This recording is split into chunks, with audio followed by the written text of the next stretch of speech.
Phoenix Spencer Horn era uma jovem de 21 anos brilhante, bondosa e profundamente amada por todos ao seu redor. Em 2022, conheceu Ewan, um carteiro reservado de 27 anos, e o casal se mudou para um apartamento em East Kilbride. Nas redes sociais, pareciam um casal perfeito, rindo e planejando o futuro. Mas em uma noite de novembro de 2024, após um jantar comum em casa, mensagens pararam de chegar e o silêncio tomou conta. A família sentiu que algo estava terrivelmente errado. O que parecia uma rotina tranquila escondia um horror inimaginável que viria à tona apenas dias depois.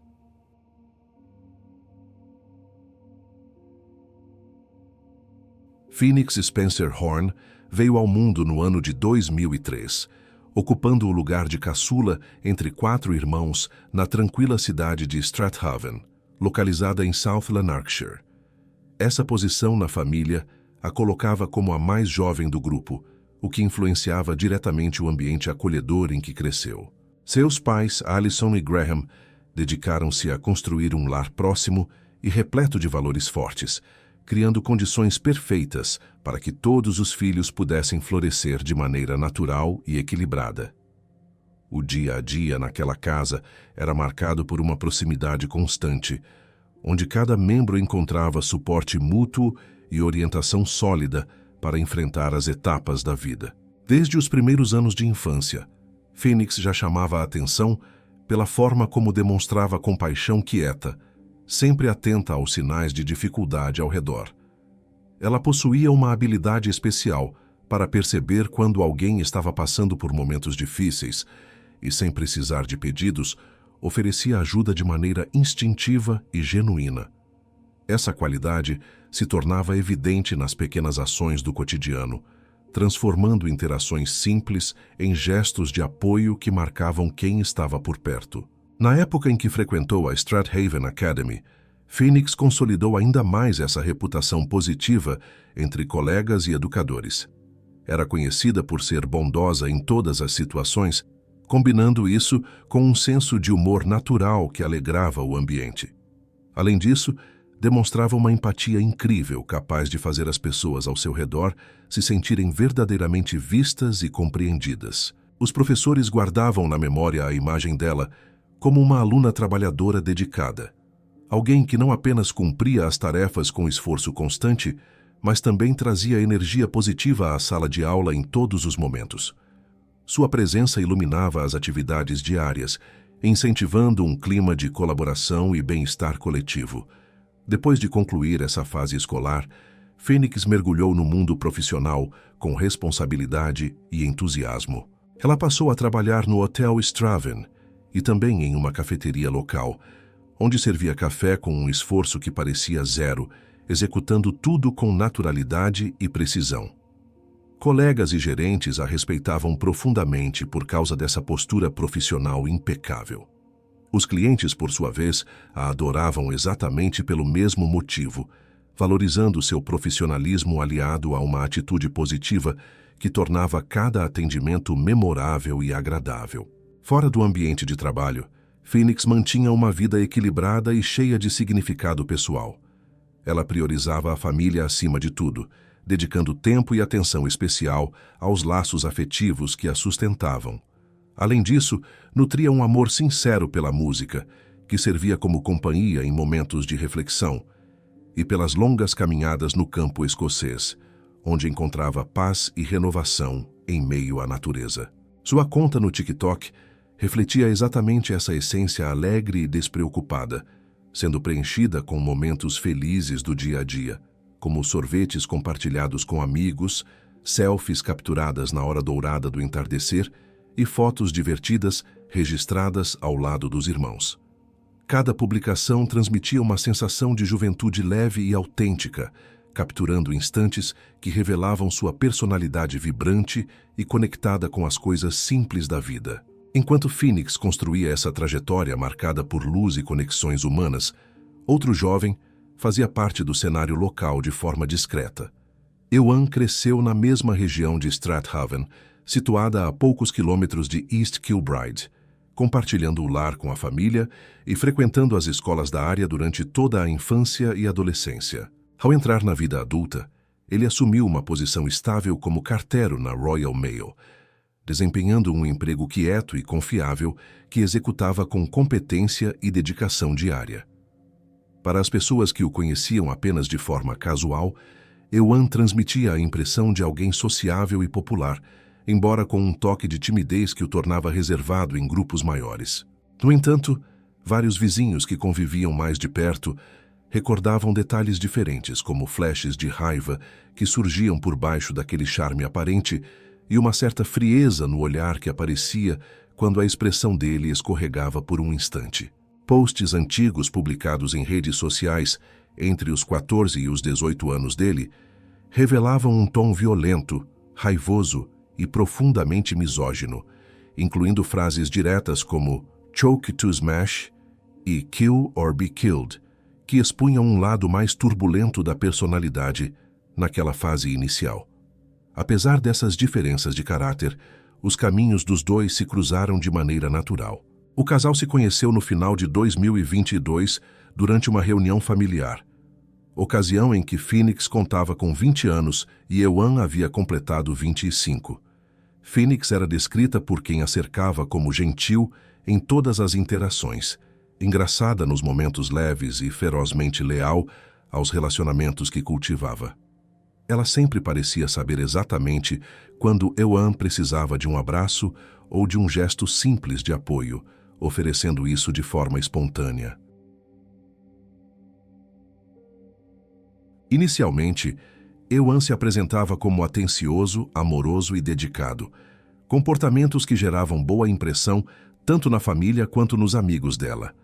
O apartamento que passaram a dividir ficava em East Kilbride, conhecida como a primeira Newtown oficial da Escócia, desenvolvida em 1947 e hoje lar de mais de 75 mil residentes familiares, um lugar planejado para oferecer estabilidade e rotina tranquila. A vida compartilhada no início parecia promissora, mas aos poucos surgiram mudanças que alteraram o equilíbrio. Com o tempo, Ewan começou a mudar gradualmente, manifestando críticas casuais, mau humor frequente e emburramento sempre que as coisas não saíam exatamente como queria. Surgiu ciúme intenso, não só sobre os amigos e conversas dela, mas também sobre o emprego e a forma como se vestia, criando tensões constantes. Phoenix, sendo empática por natureza, tentava acalmá-lo desesperadamente em cada ocasião, buscando manter a harmonia, porém as rachaduras na relação só se ampliavam com o passar dos dias.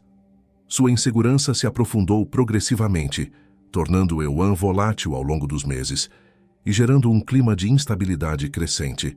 Phoenix nunca fazia cenas públicas, optando por manter a compostura, mas começou a abrir-se silenciosamente com amigos sobre os problemas que enfrentava, compartilhando preocupações de maneira discreta. Por meados de 2024, ela decidiu que precisava de espaço e estava pronta para seguir em frente sem ele, buscando um caminho independente. Ewan não aceitou a rejeição bem, reagindo com resistência e apresentando uma justificativa específica. Ele alegou ser vítima de cocaína, esteroides e álcool, prometendo que a mudança viria assim que controlasse esses elementos. Phoenix, paciente como sempre havia sido, acreditou nele e deu mais uma chance apesar dos ciclos de dependência que já se repetiam. Eles já viviam juntos há quase 2 anos, em novembro de 2024, período em que Ewan se mostrava estagnado no emprego mundano, sem perspectivas de avanço visíveis. O dia 16 de novembro de 2024 transcorreu como um sábado qualquer no começo. Phoenix terminou seu turno no Hotel Straven e voltou para casa com o namorado naquele sábado à noite, encerrando mais uma jornada de trabalho. Ewan havia passado a tarde sozinho e enviado mensagem dizendo que se sentia solitário, expressando uma necessidade de companhia. Ela respondeu com carinho, prometendo que logo estariam juntos e compartilhariam um jantar, mantendo o tom afetuoso habitual. Mais tarde, o casal comeu comida para a viagem assistindo TV, criando a aparência de uma noite comum de fim de semana, relaxada e rotineira. Às 21h37, Phoenix enviou mensagem à mãe dizendo que jantavam em casa, sem qualquer sinal de problema ou alteração no padrão. Pouco após a meia-noite, vizinhos ouviram ruídos altos e passos apressados vindo do apartamento de cima, sons que quebraram o silêncio normal do prédio. Logo após, um silêncio absoluto tomou conta do apartamento e do telefone de Phoenix, que parou de responder chamadas e textos de forma repentina e total. A noite passou sem mais perturbações, com o apartamento permanecendo escuro e silencioso por completo. Na manhã seguinte, a mãe, ainda sem resposta, começou a se preocupar e enviou nova mensagem tentando entender o que acontecia. O silêncio prolongado logo gerou inquietação na família. A mãe recebeu uma resposta curta e fora do caráter dizendo: "Desculpe, acabei de acordar", o que soava estranho para o jeito habitual de Phoenix. O namorado também trocou mensagens com a mãe, alegando que ambos estavam bêbados e Phoenix ainda dormia, oferecendo uma explicação que não convencia plenamente. A família ficou preocupada, mas atribuiu inicialmente a uma ressaca e deu tempo para ela se recuperar, esperando que o dia trouxesse normalidade. Phoenix não apareceu para o turno de trabalho na segunda-feira, 18 de novembro, o que era totalmente atípico para alguém tão responsável. Colegas do Hotel Straven entraram em contato com os pais, aumentando o alarme geral e reforçando a sensação de que algo não estava certo. Allison, intuitivamente sentindo algo errado, ligou para a polícia solicitando verificação de bem-estar, movida por uma preocupação maternal forte. A chamada da família foi combinada com outra ligação feita pelo próprio namorado ao 999, confessando o ocorrido, acelerando o processo. Oficiais foram enviados ao apartamento, chegando exatamente às 12h10 do meio-dia. Isso marcou o fim do mistério que durara mais de 36 horas, com tentativas de atrasar a descoberta, encerrando uma espera angustiante. Quando a polícia chegou ao local, o ambiente parecia estranhamente controlado por parte de quem abriu a porta. O namorado atendeu a porta calmo, composto e quieto como de costume, convidando os oficiais a entrar sem hesitação. Dentro do apartamento, um forte cheiro metálico de cobre enchia o corredor imediatamente, criando uma atmosfera pesada desde os primeiros passos. Os oficiais avistaram um corpo nu no chão, parcialmente coberto por uma toalha de chá, o que gerou impacto imediato. A cabeça da vítima havia sido separada e colocada erguida sob o braço esquerdo ao lado do torso, configurando uma cena chocante. 2 facões ensanguentados foram encontrados perto do corpo, com um terceiro manchado no quarto, evidenciando o uso de objetos domésticos. O namorado respondeu todas as perguntas com total transparência e sem qualquer resistência, cooperando de forma direta. Ele explicou que não conseguia ficar no apartamento com um corpo inteiro, por isso tentou desmembrar, revelando o raciocínio por trás da ação. Sua frieza, sem pânico ou remorso, deixou os detetives horrorizados no local, contrastando com a gravidade do que viam. Ele comentou com um oficial que imaginava os próximos 25 anos assim, aceitando o destino com indiferença completa. A partir dali, a equipe técnica assumiu o controle da cena com precisão meticulosa. Investigadores forenses selaram o local e documentaram cada centímetro do apartamento meticulosamente, garantindo que nada escapasse ao registro. O corpo foi posicionado na banheira inicialmente antes da decapitação, conforme reconstrução feita no local. 3 facas de cozinha foram recuperadas, todas com manchas de sangue confirmadas, servindo como peças centrais. Padrões de decomposição inicial foram analisados para estabelecer a linha do tempo precisa dos eventos, permitindo uma cronologia clara. A cena foi descrita como brutal, íntima e violentamente implacável pelos oficiais presentes, destacando a natureza do ocorrido. Manchas de sangue e posicionamento dos objetos indicavam tentativa de desmembramento parcial, revelando intenções específicas. Pertences pessoais como o telefone da vítima e chaves do carro permaneceram no local, intactos em meio ao caos. Nenhuma evidência de luta prolongada ou intrusão externa foi encontrada inicialmente, limitando as possibilidades. O apartamento, antes lar comum, agora estava irreconhecível, com odores e vestígios por todo lado, transformado por completo. O laudo da autópsia trouxe detalhes médicos precisos sobre o que aconteceu com a vítima durante os momentos finais. A autópsia revelou mais de 20 facadas no corpo, com muitas concentradas no rosto como ato de degradação. Essa concentração nas lesões faciais indicava uma intenção muito pessoal e violenta por parte de quem realizou o ataque, tornando cada corte uma forma de humilhação deliberada. Apesar das múltiplas lesões faciais, uma única facada no peito foi determinada como a causa fatal. Essa ferida específica no peito foi a responsável por encerrar a vida de maneira definitiva, mesmo com tantos outros golpes presentes. Evidências indicaram que a vítima foi estrangulada antes das facadas, conforme marcas no pescoço. As marcas no pescoço confirmavam que a sequência começou com esse ato de sufocamento, deixando claro o padrão inicial da agressão. O relatório forense detalhou estágios de decomposição para confirmar o horário aproximado da morte. Essa análise dos estágios permitiu fixar com precisão quando os eventos se desenrolaram, ajudando a alinhar todos os outros registros temporais. Nenhum sinal de defesa ou resistência significativa foi notado nas mãos ou braços. A ausência completa de ferimentos defensivos mostrava que o ataque foi repentino e sem oportunidade real de reação por parte da vítima. A decapitação ocorreu post-mortem, com a cabeça posicionada de forma simbólica e cruel. O posicionamento após a morte adicionava um elemento de horror intencional à cena, destacando a frieza com que tudo foi organizado depois. Análises toxicológicas iniciais foram realizadas para verificar possíveis substâncias na vítima. Esses exames iniciais buscavam qualquer influência de substâncias que pudesse estar presente no organismo, mas não alteraram o quadro principal. O laudo confirmou a ausência de outros traumas, além dos causados pela agressão direta. Apenas os ferimentos do ataque estavam presentes no exame, sem qualquer outro tipo de lesão prévia. Detalhes foram usados para reconstruir a sequência exata dos ferimentos letais. Essa reconstrução fornecia uma visão clara da ordem em que os ferimentos ocorreram, permitindo entender exatamente como cada passo se conectou ao seguinte. Além dos achados médicos, as evidências digitais e registros de câmeras de segurança ofereceram mais clareza sobre os movimentos e ações que aconteceram logo depois. O telefone da vítima mostrou mensagens falsas enviadas à mãe fingindo normalidade.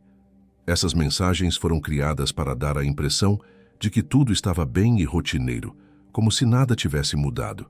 O histórico do aparelho revelou mais de 170 acessos a conteúdo adulto entre 8 horas e 19 horas do domingo. Essa atividade se estendeu por várias horas do dia, ocupando um longo período contínuo.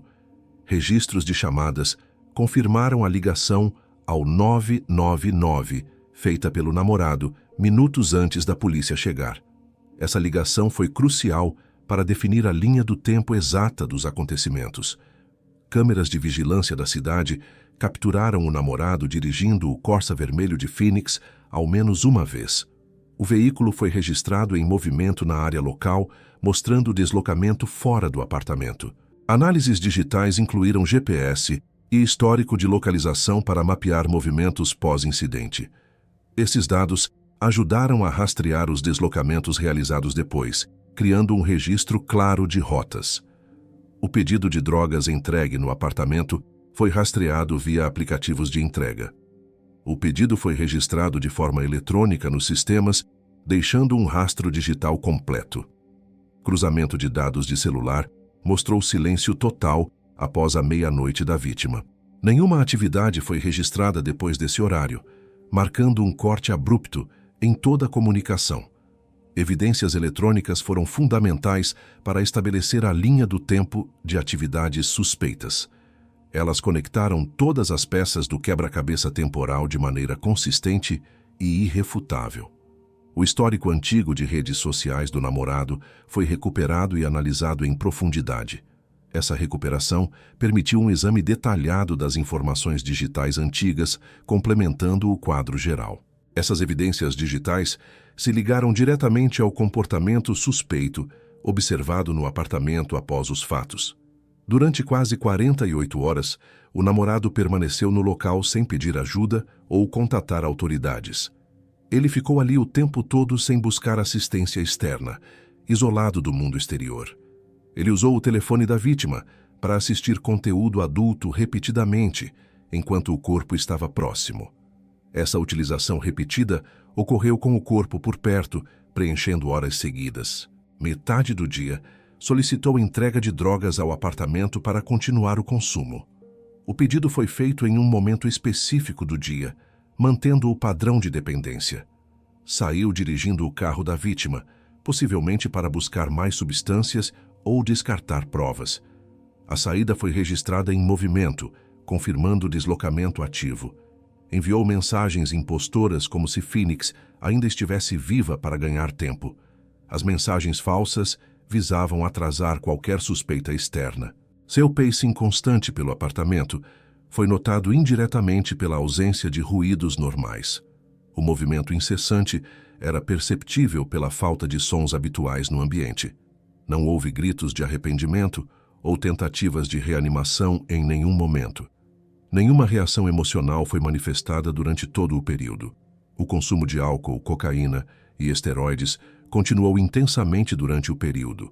O uso dessas substâncias foi mantido de forma contínua e elevada. Essas ações calculadas visavam atrasar a captura e encobrir o ocorrido. Todas as decisões pareciam direcionadas para esse objetivo de prolongar a ocultação. O comportamento observado levou às confissões e à identificação do responsável.